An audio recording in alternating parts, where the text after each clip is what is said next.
হামিরদী এবং algae union পরিষদ দুটোকে পূর্বের ন্যায় ভাঙ্গা উপজেলা তথা ফরিদপুর ৪ সংসদীয় আসনের সাথে সংযুক্ত করে নতুন করে গেজেট নোটিফিকেশন প্রকাশ করার জন্য নির্দেশ দিয়েছেন। যে বিভেদ, যে বিভ্রান্তি ছিল, যে অসন্তোষ ছিল, আলহামদুলিল্লাহ আজকের এই ঐতিহাসিক রায়ের মাধ্যমে কোর্টের আমরা ন্যায় বিচার পেয়েছি। ফরিদপুর ৪ সংসদীয় আসনের ৩টি উপজেলা নিয়ে এই সংসদীয় আসনটি গঠিত, চরভদ্রাসন, সদরপুর এবং ভাঙ্গা উপজেলা।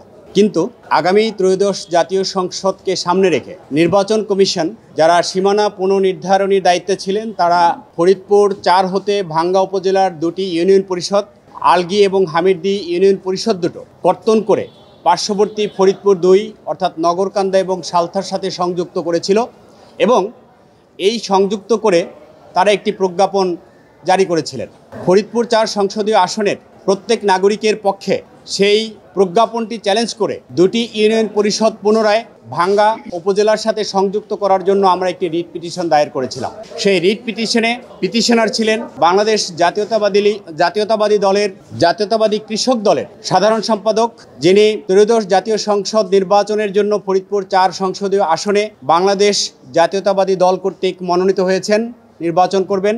এবং আরও কয়েকজন পিটিশনার ছিলেন যারা ভাঙ্গায় অর্থাৎ আলগী এবং হামিরদী ইউনিয়ন পরিষদ দুটো ফেরত আনার জন্য আবেদনকারী হয়েছিলেন।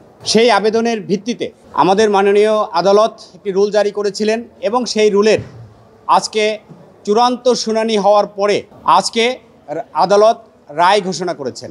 আদালত তার রায়ে ভাঙ্গা তথা ফরিদপুর ৪ সংসদীয় আসনের প্রত্যেক মানুষের যে প্রাণের দাবি, ২টি ইউনিয়ন পরিষদ ভাঙ্গা উপজেলার সাথে সংযুক্ত করার যেই দাবি, সেই দাবির সাথে একাত্মতা ঘোষণা করেছেন।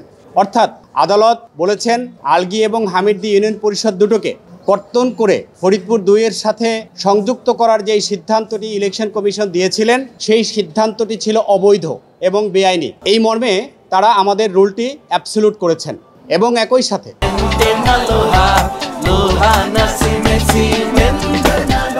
আগামী ২৪ ঘন্টার মধ্যে হামিরদী এবং আলগী ইউনিয়ন পরিষদ দুটোকে পূর্বের ন্যায় ভাঙ্গা উপজেলা তথা ফরিদপুর ৪ সংসদীয় আসনের সাথে সংযুক্ত করে নতুন করে গেজেট নোটিফিকেশন প্রকাশ করার জন্য নির্দেশ দিয়েছেন।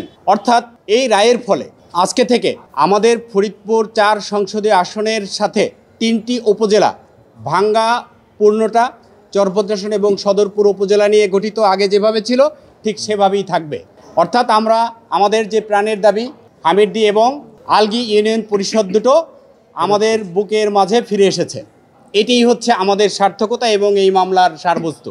আমরা চেষ্টা করেছি ভাঙ্গা তথা ফরিদপুর ৪ সংসদীয় আসনের প্রত্যেক মানুষের যে প্রাণের দাবি এবং এই সংসদীয় আসনের রাজনীতিবিদ থেকে শুরু করে সমাজসেবী যারা আছেন সবার যে প্রাণের দাবি ছিল সেই দাবিটি আমরা আদালতের সাথে সামনে তুলে ধরার চেষ্টা করেছি। আমাদের রক্তক্ষরণ, আমাদের দুঃখ দুর্দশার কথা আমরা তুলে ধরেছি। আমাদের এই আবেদনে ভিত্তিতে আইনগত চুলচেরা বিশ্লেষণ করে সাংবিধানিক বিশ্লেষণ করে আদালত আজকে এই রায় ঘোষণা করেছেন। এই বিজয় আমাদের কারো ব্যক্তিগত নয়। এই বিজয় ফরিদপুর ৪ সংসদীয় আসনের প্রত্যেক মানুষের, প্রত্যেক ভোটারের, বিশেষ করে ভাঙ্গা উপজেলায় যারা আছেন তাদের 2টি হাত কর্তন করা হয়েছিল, সেই হাত দুটো তারা আজকে ফেরত পেলেন। এটা আমাদের বিজয়ের এই আনন্দ আমি সবার জন্য উৎসর্গ করছি। অনেক দিন যাবত আমরা এটা চেষ্টা করেছিলাম, এটা নিয়ে নানান ধরনের অপরাজনীতি, নোংরা বিদ্বেষ এবং মিথ্যা ছড়ানো হয়েছে। কেউ কেউ বলেছেন আমরা নাটক করছি, কিন্তু আমরা যে লেগেছিলাম এবং আমাদের ব্যারিস্টার পল্লব একরকম বিনা অর্থেই মামলাটি তিনি লড়েছেন। এর অনেক মূল্য, তিনি যে শ্রম দিয়েছেন তাকে আমরা ধন্যবাদ জানাই। আমরা আজকের এই দিনটি আমাদের জন্য একটা গুরুত্বপূর্ণ দিন। আমরা মনে করি ভাঙ্গা আলগীবাসীর জন্য আজকে এবং ৪ আসনের মানুষের জন্য আমাদের এটা খুবই গুরুত্বপূর্ণ দিন। যেই বিভেদ, যে বিভ্রান্তি ছিল, যে অসন্তোষ ছিল, আলহামদুলিল্লাহ আজকের এই ঐতিহাসিক রায়ের মাধ্যমে কোর্টের আমরা ন্যায় বিচার পেয়েছি এবং আমরা সকলে খুশি।